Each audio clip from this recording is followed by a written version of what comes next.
In the middle of the 1700s and the 1750s, there is a world war that effectively pits Britain against France. In the North American context, we call it the French and Indian Wars. That's what we learn in school in the United States. In Europe, it's called the 7-Year War. It has different names because it was a world war taking place in India, taking place in the Americas, taking place in Europe, essentially pitting the power of France and the land power of France against the rising naval power of Britain. Well, interesting story. Britain wins that war in North America, and France loses its North American empire, or most of it.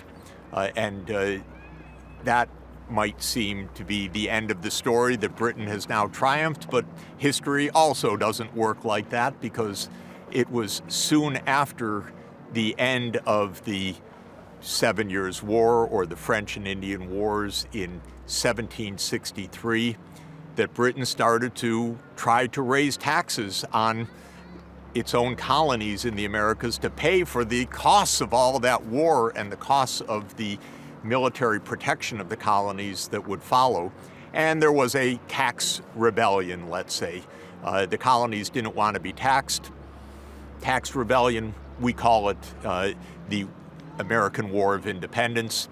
It was a rather elaborate tax rebellion. In other words, don't come for taxes anymore, we'll govern ourselves. And that war also is relevant for France, because these small colonies facing the power of Britain, how could they possibly prevail? How could George Washington, with a ragtag group of farmers and city folks suddenly organized in militias, possibly win against the British Empire? And the answer is no way, except for the fact that France said, we will side with the Americans to weaken our foe. And so France sent its naval fleet, France sent its generals, France supported the colonies in their rebellion against Britain, and in the end, the French prevailed. We say the Americans prevailed. Well, they prevailed too, but they prevailed by having the French as their allies.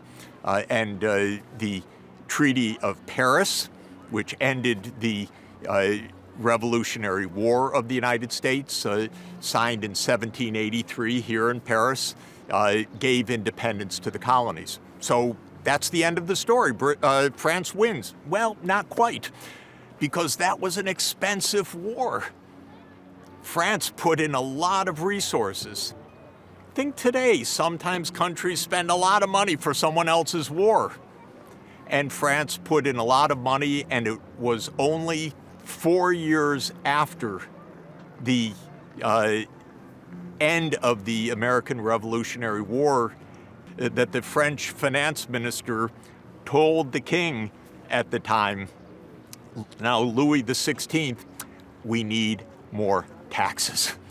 We have a problem. We spent a lot of money. We have a lot of debt.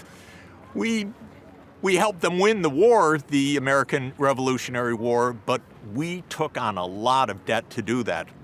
So the French king decided to raise taxes. Tax rebellion, same way. And this was, of course, a very complicated moment, because across France, in all of the groups, the nobles, the commoners, the church holdings, there was a rebellion against paying more taxes. The Parliament was called, and in 1789, the Parliament essentially told the king, we will not fund your kingdom. We will fund a fundamental reform where we have the power, no longer the absolute monarchy. And rebellion started. Of course, we know that as the French Revolution. The French Revolution had its tumultuous twists and turns, of course, with the overthrow of the monarchy itself, the beheading of Louis XVI and his queen, Marie Antoinette, and a few years later, the rise of Napoleon Bonaparte as first consul of a new revolutionary France in 1799. Now, France was the lead land power of Europe, and it had a revolutionary fervor, and it had a military genius in the lead. And so what ensued over the next 15 years was another European-wide war, one that Napoleon effectively won decisively up to one mistake. Because by 1810, 1811, almost all of Europe was in France's hands. Napoleon had installed his family all around Europe. The King of Spain was no longer the Bourbon king, it was Joseph Bonaparte, Napoleon's brother. And Napoleon's family was installed in the lead of Europe. The Habsburgs were now no longer Holy Roman emperors because Napoleon ended that in 1806. They were Austrian emperors aligned with Napoleon.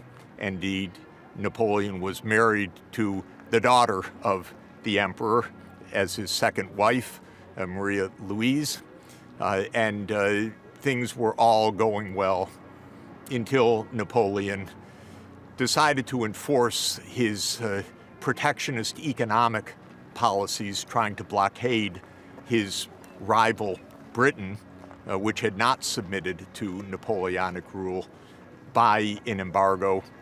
But the Russian Tsar refused to abide by Napoleon's orders of embargo, and Napoleon made the blunder, a blunder many, many leaders have attempted and all have failed. They invaded Russia.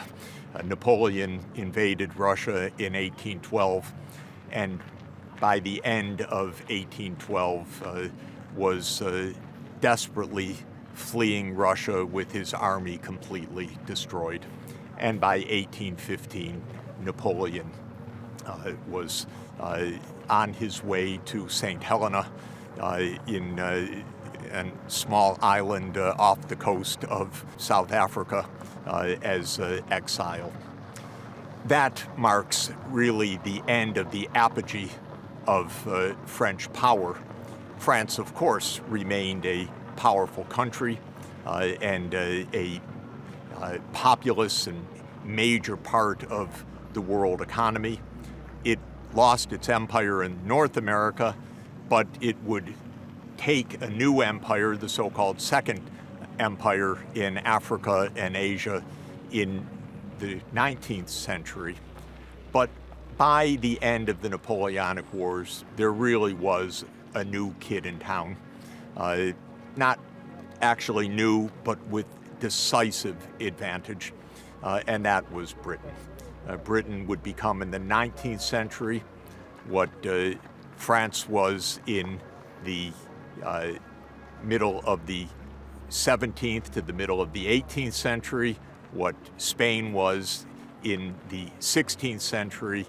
Britain would rule the roost, and it would rule the world. It was Britain by the 19th century on which the sun never set. Britain, that little island state, how did it do it? It had a very clever inventor named James Watt, working in his workshop at the University of Glasgow, and in 1776, figuring out how to add a condenser to a steam engine and to make the world's first low-cost, highly efficient steam engine. One can say the rest is history, because by the end of the Napoleonic Wars, Britain was well on its way to becoming the world's first ever industrial power, an industrial powerhouse based on steam, based on coal, that was converted into great industrial and manufacturing capacity, but also great military capacity. Put those steam engines in an ocean-going vessel and you rule the oceans if you're the ones that have the steam engines. Put those steam engines into locomotion and you are the ones that rule the rails of the world. Britain continued to innovate throughout the 19th century.